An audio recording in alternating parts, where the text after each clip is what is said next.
I'm going to show you the 17 money secrets to make your first million. This is for the people that are serious about making their first million, and not only that, but turning 1 million into many millions more, not only for yourself, but for your future families. I used to make my first $100,000, my first $1 million, my first $10 million, and then tens of millions since then. Grab a pen and paper, and let's get into it.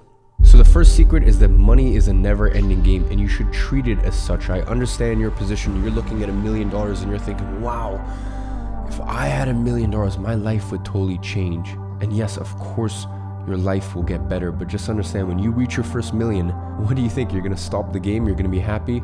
You're gonna keep playing the game. You're gonna keep going. That money is a never-ending game. The only people that get depressed or think that money will ruin your life are the people that think that money is a destination. Some sort of figure, some sort of number is the end of your life. It's you've accomplished it and you're done. As long as you wake up and you play this game, understanding that you will be just as unhappy when you have $10,000 in your bank account as you will when you have $10 million. That means not happy with your financial situation. That doesn't mean you won't be proud. You can be very proud with your financial situation, but doesn't mean that you'll ever be content or you'll be happy, because this is a never-ending game. The next money secret is learn when to say, I don't have the appetite for that right now. And there's even industries and businesses and ventures that can make me hundreds of millions of dollars.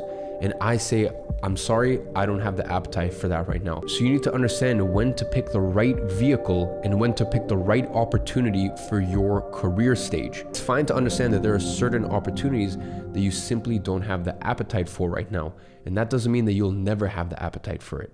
The next money secret is that it's never possible until you see it. This is why I've said for years and years and years publicly on YouTube, rather than going to Starbucks and spending $6 or whatever it is on a coffee, go to a fancy hotel lobby, go to a nice restaurant and spend $10 on a coffee, but you can sit there for 45 minutes sipping on your coffee, looking around, and when you realize there are certain people with $250,000 on their wrist. The reality is, I can't imagine making more than $50,000 a year, and someone is literally sitting down with $150,000 on their wrist, or whatever the number may be. It totally changes and it shifts your reality. Whatever the nice area of your city is, go there, walk around, see all of the money, see all of the wealth, and it will start to sink into your subconscious that it is possible. The next money secret is aim to make money fast, but build wealth slowly. So listen, never rush the process, but of course, try to make money as fast as possible. Try to become rich as quick as you can. But rich and wealthy are two very different things. So aim to build your wealth slowly, because true wealth is only built through years and years and decades of wisdom, of learning the right money lessons again and again and again. Number 5 is ignore money advice from the financially illiterate. It's simply a matter of financially literate and financially illiterate. The language of money, what money is, where it comes from, how it works. So there are people in your life that have the best intentions for you, that love you, that care for you, but you have to ignore their advice. Number 6, money is energy, and energy can never stay stagnant. People make money and they are so afraid to spend that money.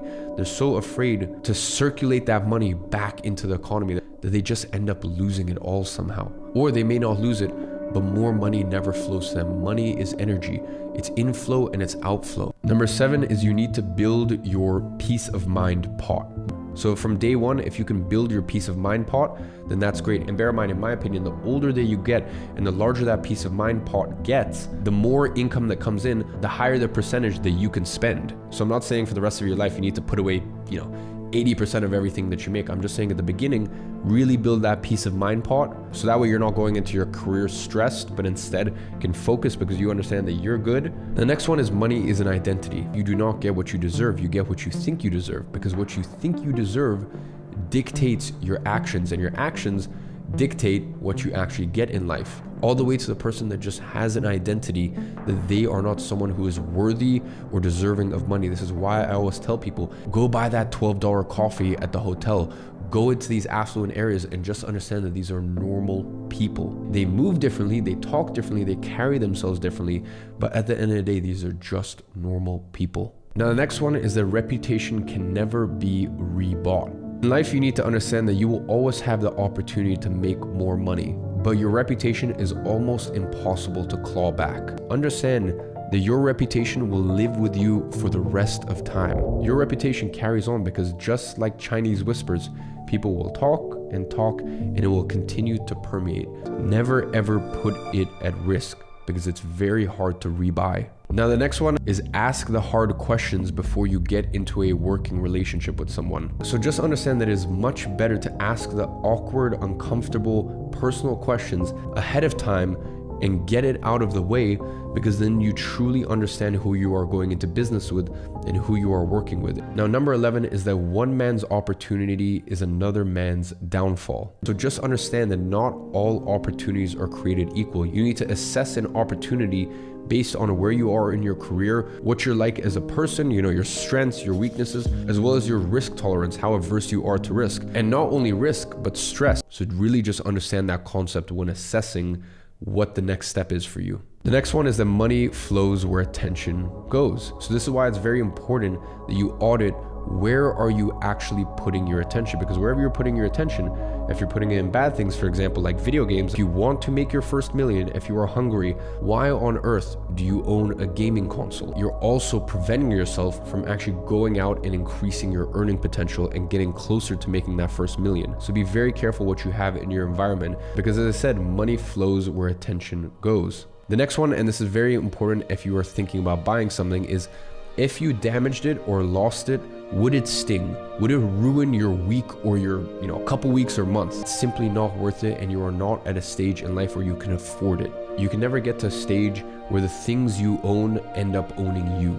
Number 14 is that constraints are your friend. Especially when you're first starting your career or your business, if you have reasons to be resourceful and think outside the box, they are actually your best friend. Constraints actually allow you to think outside of the box, and it usually gives you a competitive advantage over the rest of your peers. Number 15 is you need to understand that the velocity in which money comes in should quicken. So just understand that the velocity, how quickly your income goes up, should quicken over time. So usually it's a slow, steady start, but then as you build up your skills, as you build up your wisdom, it actually gets quicker and also easier. The next one is that moving money is in, moving money out is difficult. So the next time that you look to put money somewhere or you look to invest in something, just ask yourself, how difficult will it be for me to get my money out of this? And number 17 is broaden your timeline. The idea that you're gonna go from 0 to a million, actually million in the bank, which for me truly means that you're a millionaire. The idea that you're gonna do it in a few months, or even that you're gonna do it in a year, is just unrealistic. Give yourself 3 years, 4 years, 5 years. You know what, maybe it even takes you 10 years. But as I said, the beauty of it is every year it gets easier, you get wiser, you get smarter, and the velocity in which money comes to you should increase over time. Once you've acquired the ability and the skills to make money, it just gets so much easier after that point. But remember, broaden your timeline, be patient. All good things take time. So ladies and gentlemen, those are the 17 money secrets I have learned in my career over multiple different industries. My recommendation is that you save this and rewatch this a few times, because every time you watch this, I guarantee there's one concept that a light bulb will go off again and you will really start to internalize the lesson. I hope that was useful to you. And as always, I'm watching you from afar and I'm rooting for you.